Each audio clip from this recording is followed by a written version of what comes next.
Hello friends, स्वागत है एक बार फिर से आपके अपने यूट्यूब चैनल कामया स्टडी पर।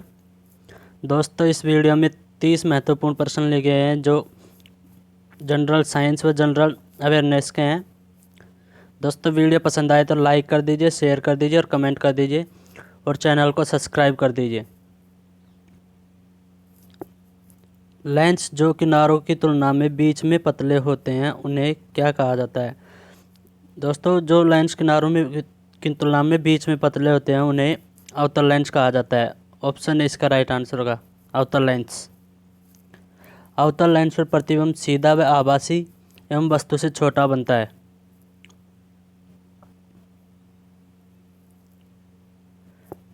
निर्वात के माध्यम में प्रकाश की गति क्या है? दोस्तों, निर्वात के माध्यम में प्रकाश की गति 3 गुणा 10⁸ मीटर पर सेकंड होती है।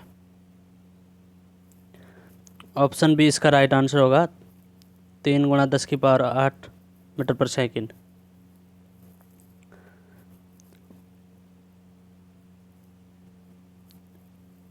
निम्नलिखित में से कौन सा एक परमाणु अणु है?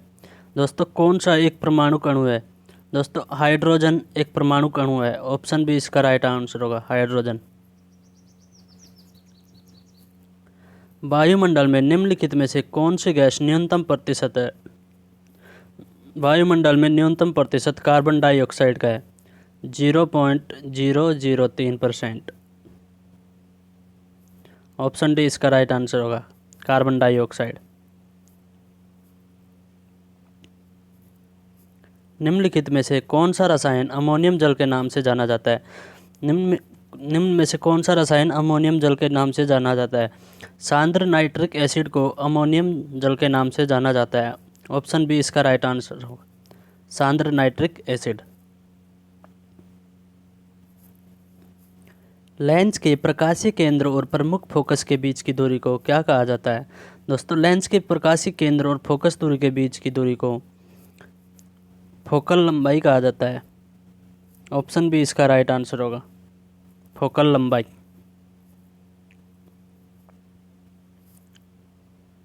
पानी का अधिकतम घनत्व क्या होता है? दोस्तों, पानी का अधिकतम घनत्व 4 डिग्री सेल्सियस पर अधिकतम होता है, 4 डिग्री सेल्सियस पर। ऑप्शन है इसका राइट आंसर होगा, 4 डिग्री सेल्सियस।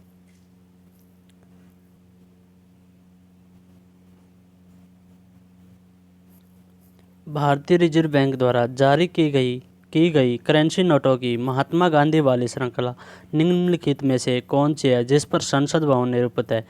दोस्तों, भारतीय रिजर्व बैंक द्वारा जारी की गई करेंसी नोटों की महात्मा गांधी वाली श्रृंखला में जिस पर संसद भवन निरूपित है वो है 50 रुपये वाले नोट पर। ऑप्शन सी इसका राइट आंसर हो, 50 रुपये के नोट पर संसद भवन निरूपित है। डंकन पैसेज निम्नलिखित में से किसके बीच स्थित है? डंकन पैसेज निम्नलिखित में से किसके बीच स्थित है? दोस्तों, डंकन पैसेज दक्षिणी अंडमान और लिटिल अंडमान के बीच में स्थित है। ऑप्शन ए इसका राइट आंसर होगा, दक्षिण अंडमान और लिटिल अंडमान।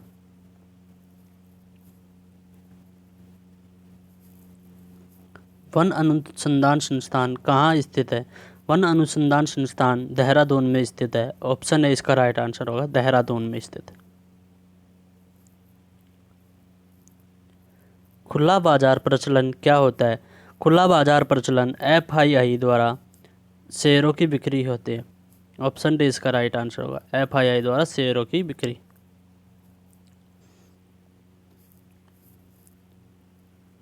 कौन से शासकों ने एलोरा मंदिर का निर्माण कराया था? कौन से शासकों ने एलोरा मंदिर का निर्माण कराया था? दोस्तों, राष्ट्रकूट शासकों ने एलोरा मंदिर का निर्माण कराया था। ऑप्शन सी इसका राइट आंसर होगा, राष्ट्रकूट शासकों में कृष्ण फर्स्ट ने एलोरा मंदिर के कैलाश मंदिर का निर्माण कराया था। निम्नलिखित में से वह व्यक्ति कौन है जिसका नाम देवनाम प्रियदर्शी भी था? कौन सा वह व्यक्ति है जिसका नाम देवनाम प्रियदर्शी भी था? दोस्तों, मौर्य राजा अशोक का नाम देवनाम प्रियदर्शी भी था। ऑप्शन ए इसका राइट आंसर होगा। यह नाम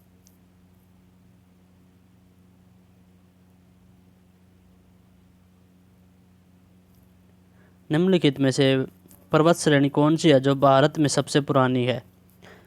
कौन सी पर्वत श्रेणी भारत में सबसे पुरानी है? दोस्तों, अरावली पर्वत श्रेणी भारत में सबसे पुरानी पर्वत श्रेणी है। और नवीनतम श्रेणी है शिवालिक श्रेणी। इसका राइट आंसर होगा ऑप्शन सी, अरावली पर्वत श्रेणी। विशेष आहरण अधिकार एसडीआर की सुविधा किस में उपलब्ध है? विशेष आहरण अधिकार की सुविधा अंतर्राष्ट्रीय मुद्रा कोष में उपलब्ध है। ऑप्शन ए इसका राइट आंसर होगा अंतर्राष्ट्रीय कोष मुद्रा, अंतर्राष्ट्रीय मुद्रा कोष। दोस्तों, एसडीआर को गोल्डन पेपर भी कहते हैं। गोल्डन पेपर किस क्षेत्र में अधिकांश मौसम संबंधी गतिविधियां होती हैं? किस क्षेत्र में अधिकांश मौसम संबंधी गतिविधियां? क्षोभ मंडल में मौसम संबंधी गतिविधियां होती है। ऑप्शन बी इसका राइट आंसर होगा क्षोभ मंडल। क्षोभ मंडल पृथ्वी के सबसे निकट मंडल है। सभी प्रकार का वातावरण का अधिकतम प्रभाव इस मंडल पर ही पड़ता है। भारत के एक उच्च न्यायालय ने यह निर्णय दिया था कि बंद असंवैधानिक तथा दंडात्मक है, क्योंकि इससे लोगों के कुछ समूह के मौलिक अधिकारों का हनन होता है। सर्वप्रथम केरल हाई कोर्ट ने यह घोषणा की थी कि बंद हड़ताल अवैध है। यह 1977 में की थी केरल हाई कोर्ट ने, 1997 में, सॉरी।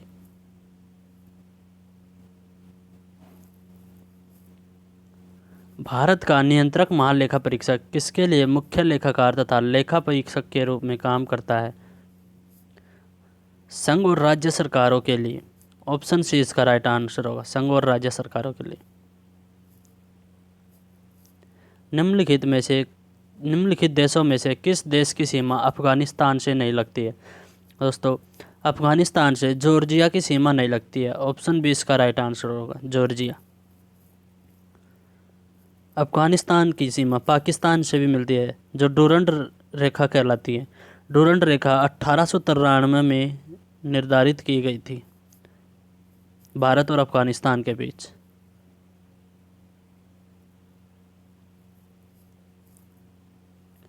खैबर दर्रे से कौन से देश जुड़े हुए हैं?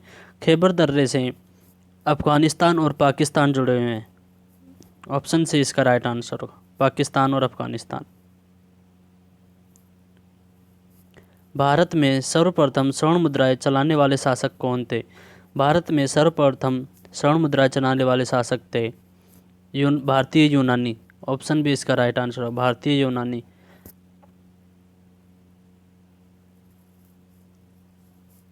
मध्य भारत से निकलकर यमुना गंगा में मिलने वाली नदी निम्नलिखित में से कौन सी है? दोस्तों, मध्य भारत से निकलकर यमुना गंगा में मिलने वाली नदी बेतवा नदी है। ऑप्शन डी इसका राइट आंसर होगा बेतवा नदी। बेतवा को बेगमती नाम से भी जाना जाता है। कभी कभी यह देखा गया कि जब हम किसी शीशे के बर्तन में गर्म दूध या जल डालते हैं तो वह चटक जाता है। इसका कारण क्या है? दोस्तों, इसका कारण है कि खोलते हुए द्रव अधिक दाब उत्पन्न करते हैं। ऑप्शन बी इसका राइट आंसर होगा खोलते हुए द्रव अधिक दाब उत्पन्न करते हैं। ईंधन के जलते समय उसमें जो कार्बन और हाइड्रोजन मौजूद हैं वे उनमें जो कार्बन और हाइड्रोजन मौजूद है वे कार्बन डाइऑक्साइड और जलवाष्प में बदल जाते हैं। ऑप्शन बी इसका राइट आंसर होगा कार्बन डाइऑक्साइड और जलवाष्प में। लोहे के पाइप को संक्षारण से बचाने के लिए उसके ऊपर जस्ते की परतें चढ़ाई जाती हैं। इस क्रिया को क्या कहते हैं? इस क्रिया को जस्तीकरण या गैल्वेनीकरण कहते हैं। ऑप्शन सी इसका राइट आंसर होगा गैल्वेनीकरण। रासायनिक रूप से शुष्क हिम है। दोस्तों, रासायनिक रूप से शुष्क हिम ठोस कार्बन डाइऑक्साइड को शुष्क हिम कहा जाता है। ऑप्शन बी इसका राइट आंसर होगा ठोस कार्बन डाइऑक्साइड। जीवन की उत्पत्ति किस महाकल्प में हुई? जीवन की उत्पत्ति प्रीकैम्ब्रियन काल में हुई थी। प्रीकैम्ब्रियन काल में। ऑप्शन ए इसका राइट आंसर होगा प्रीकैम्ब्रियन। किस अवस्था में एरिथ्रोब्लास्टोसिस फिटेलिस रोग गर्भपात कर सकता है?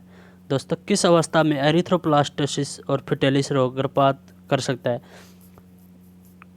RH पॉजिटिव पति एवं RH नेगेटिव पत्नी गर्भपात कर सकते हैं। ऑप्शन सी इसका राइट आंसर होगा। दोस्तों RHS फैक्टर की खोज कार्ल लैंडस्टन व वीनर ने 1940 में रिसस मंकी में की थी। 1940 में।